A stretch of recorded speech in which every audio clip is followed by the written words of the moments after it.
Network Entertainment. Kapatid, let me say something that might surprise you. Financial freedom is a myth. What? Yes, ang daming taong naghahabol nito. 'Di ba? Social media talks about it, seminars promise it, books promote it, and I sometimes will say, oh, gusto mo ba magkaroon ng financial freedom? Dapat tama ang context. Kung hindi, maniwala ka, hindi mo siya tatamaan. At kung bakit, let's talk about it. Hi, I'm Chinkitan, and you're listening to Chink Positive Podcast, where I aim to equip you to become wealthy and debt-free, teaching you on how to save, budget, get out of debt, and invest. Let's get into the episode. Hi there, this is Chinkitan, your pambansang world coach. Welcome to another episode of Chink Positive. Thank you very much for subscribing on this channel and following. Kung ikaw ay nasa gitna ng traffic, please be with me, or bago ka matulog, let me help you to achieve what you want with money. So, let me challenge the idea of financial freedom. Kung paano na ako na-misunderstand mo siya. What if the real goal of money is not financial freedom and finance? Di ba kasi parati natin sinasabi yun eh. Who among you wants to be financially stable? I want to be financially stable. Pakitaas sa mga kamay. Alam mo ba, no one can be financially stable. Really? Yes. The reality is this, the more you earn, the more you spend. Agree? Pag lalo kang lumalaking kita mo, lumalaki yung gastos mo. Kaya nga the goal in life is not to pursue financial stability. If you want really to have financial freedom, the goal in life is to practice. Everybody say practice. Practice financial responsibility. So, yan po ang kailangan natin pag-usapan at kailangan maalala. Kaya nga, yun nga, let's talk about again yung wrong way of thinking about financial freedom. Parang feeling ng ibang tao, nako, basta lumaki lang kita ko, money will just flow, life will become easy. But in reality, if you look closely, even wealthy people still feel stress with regards to money. Diba? Yung parang napapansin nyo, nung wala kang pera, takot ka na baka maghirap ka. Tama? And then, nung dumami ng income mo, lumaki ng income mo, ano next feeling mo? Takot ka pa rin. Paano na kung maubos? Di ba weird? Nung wala kang pera, takot ka. Nung nagkapera ka, takot ka. Your financial situation changed, but the feelings never change.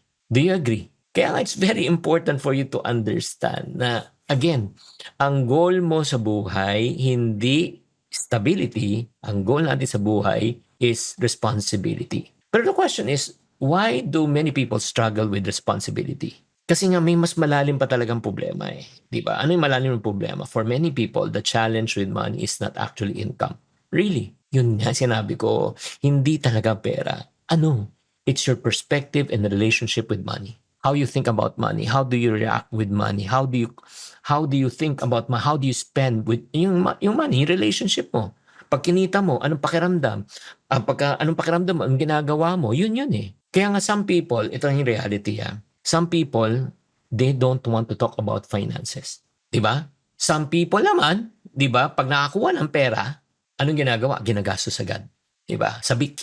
May mga ibang tao naman, pagka kumita ng pera, oo, talagang sobrang higpit. Ayaw talaga maglabas ng pera.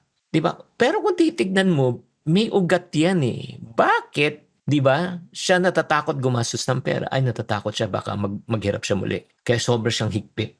May mga iba naman, bakit naman gumagastos agad siya ng pera?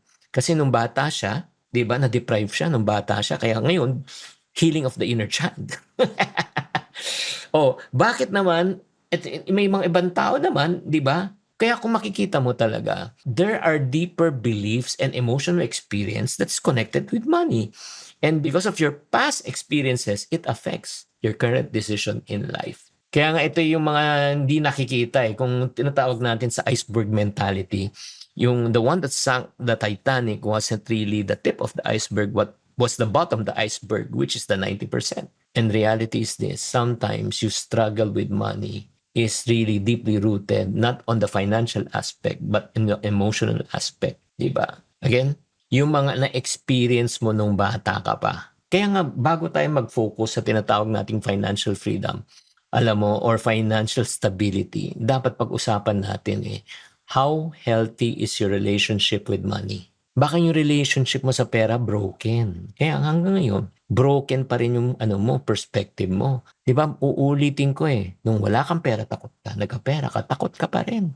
So let me leave you with this thought. Money will always require responsibility at every level of your income. The real goal is not, again, escaping responsibility. The real goal is developing a healthier relationship with money. Pag naging healthy ang relationship with money, you become responsible. If habang nakikinig ka dito at pakiramdam mo, honestly, Chinky, right now, I don't think I have a healthy relationship with money kasi nga broken nga yung mga mindset ko and experience ko when I was young. Baka may kailangan kang i-address. So if you want to start understanding and heal your relationship with money, ito yung gagawin mo. Just go to my Facebook account with 6 million followers. Okay, marami po akong mga posters kasi you may check. Or Instagram, na may check. And then type the word heal in the comment section and I will send you a link so that you can watch a longer video. I really want to help you heal. I want to help you begin addressing yung mga things that's really preventing you to achieve financial peace. This is Chinky Tan saying stay wise with money, stay intentional, stay Chink Positive. The opinions of podcast creators, hosts, and guests are not necessarily reflective of the official stance of the Pod Network Entertainment, its hosts, or other network programs. The content created by the people behind the podcast is personal and not meant to harm any religion, ethnicity, group, organization, company, or individual.